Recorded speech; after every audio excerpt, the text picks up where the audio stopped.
All right, so Danny Garcia had his last fight, last and final fight, 10th to be exact, at the Barclays Center. Future Hall of Famer went in there and caught an impressive knockout. Well, it wasn't really impressive, but it was impressive. And yes, I said future Hall of Famer because if Triple G is a Hall of Famer, Danny Garcia definitely is a bona fide Hall of Famer. But that's not what we're here for. We're here to do a retrospective breakdown of Danny Garcia's career. And we'll see, let's actually see if he's actually a Hall of Famer. So let's start. Alright, so the king of the no-look left hook. I think the legacy would really put him on the map. It all started with this fight right here. Yes, he went up against Amir, King Kong, and I think this right here is where the glass chin allegations with Amir Khan really were cemented. Don't forget, this was for the WBA 140-pound title, and Danny sparked him clean after being pretty much outclassed for a good portion of the fight. Danny came in, bowed, tested his chin, pause, and that was all she wrote. It was really one of the fights of the year. That was HBO days, good old HBO days, promoted by Golden Boy Promotions. Remember, Golden Boy used to be the front line for all of Al Heyman's fighters. But this was a good one. And although he was an old man, we can't forget about his battles with Eric Morales. He had two, but this one here was also in the Barclays Center. I think this was the one that opened the Barclays Center up. This is what started that 10-fight streak. But yeah, you know, caught him with the left hook. Had Morales, you know, laying out on the bottom rope. It was a good matchup. One of my favorite fighters and favorite boxing personalities ever has to be Zab Judah. I can't wait till I finally get the chance to interview him, but he definitely was on the decline at this point in his career. Went up against Danny, and as the home fighter, and I feel like this was really the fight that actually made Brooklyn appreciate Danny the way that they do, and kind of cemented Brooklyn as his home away from home, actually his real home court. And it was against Zab, who was already a legend at the time, definitely a bona fide Hall of Famer, is a Hall of Famer. And Danny went in there and handled his business like the young lion should. He took the older lion out. Not only did it, but he did it in front of his whole pride. And this fight, people, was the fight where people actually really realized that Danny Garcia was the real deal. I don't get how he's wearing Adidas with a Jordan patch, though. But whatever, that's besides the point. This was the fight where people were expecting him to lose. Because Matisse, man, this was on Mayweather's undercard. Mayweather-Canelo's undercard, actually. And this is where things kind of took a turn.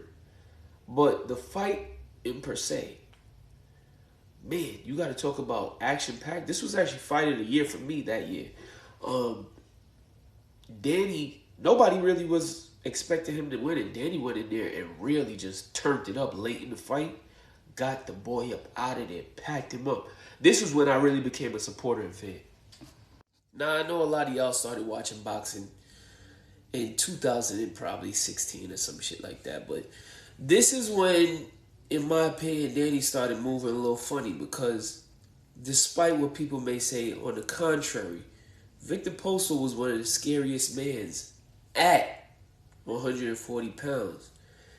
And he was Danny Garcia's #1 contender. Now, excuse me, take a sip of this coffee.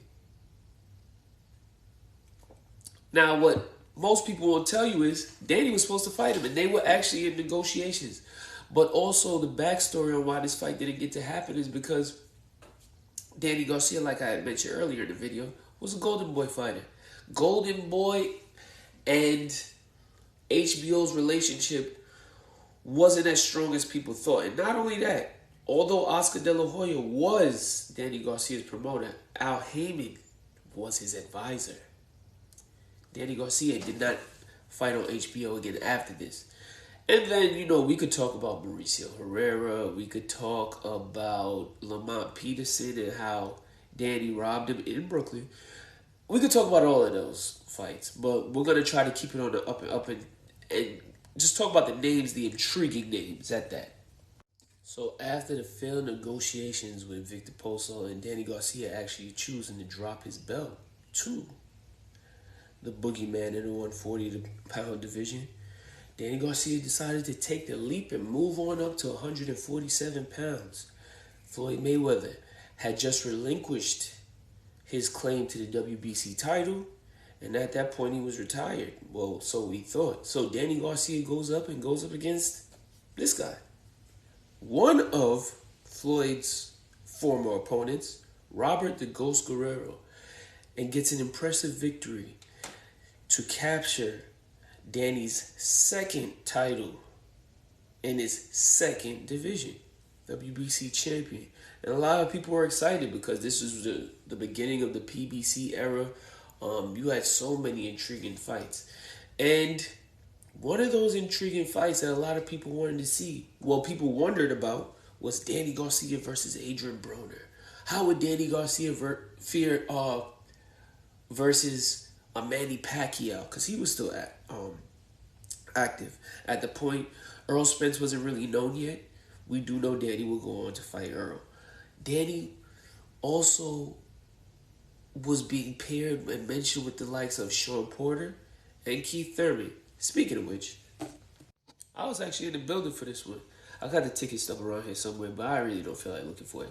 So, we got Danny Garcia versus Keith Thurman in the Barclays Center. And this one was actually a really, really good fight. You had the premiere debut of Richardson Hitchens on this card. If I'm not mistaken, Chris Colbert was on this card. There's a lot of quality fights on this card. And Danny almost got dropped in the beginning of the fight. Definitely didn't go his way. Thurman ended up dominating the fight, and we saw that Danny may have bitten off more than he can chew. Not even that. He just didn't have the tools to beat a guy in a boxer like Keith Thurman. He still was a top welterweight, though. I really still feel like at this point he was a top welterweight, but Keith Thurman was the best welterweight at this point. Literally hands down the best fighter at 147 at this point in time. I forget what year this was. I think it was 2016-17. Definitely was the best welterweight at the time. And we wanted to see where Keith was going to go. But this video isn't about Keith. Now, if we continue down the timeline, another fight in the Barclays Center, damn near back-to-back. Danny Garcia goes up against Sean Porter. Another fight where I was in attendance. I got to repeat, I was there, and I actually had great seats. I saw Tank for the first time, too. I realized dude was dumb short, but he was fly as hell because he had on this big fur coat, and at the time he was with this big booty girl, turned out to be his baby mama. That's a different story. So Danny goes in here, and the fight was a lot closer than I had it. No, actually, sorry. The fight was way closer than I thought it would be initially. Danny went out and gave a good performance, but like I said, that upper echelon of the welterweight division, he just could not get over the hump. And after losing, and this was for the WBC title, if I'm not mistaken, you know, it was kind of a wonder, like, damn, is Danny really cut out for a 147-pound division? And this is where things kind of got intriguing, because you had newcomers like Earl Spence, Terrence Crawford. There were a bunch of names at the 47-pound division. Terrence Crawford has sent Danny Garcia an offer for, I think it was $3 million to fight for his belt at Madison Square Garden, a place that Danny Garcia has never fought for or headlined. And instead, he fought Adrian Granados, got an easy knockout against a guy who was coming up from 140 and had gave Adrian Broner some trouble. And, yeah, this fight it was just, I'm never here to watch anybody's pockets, but I feel like the fight that would have made the most sense and the most money for Danny Garcia is actually against Adrian Broner. I think that them two would have had a great fight. It would have been a nice pay-per-view spectacle. Could have been a trilogy for all we know. Maybe a back-to-back with a rematch clause. I feel like that should have happened. I don't know. What do you guys think? Danny's never minced any words about anything. He came in, went in there last night, knocked this dude out, and went out the way that he wanted to. Kudos to him.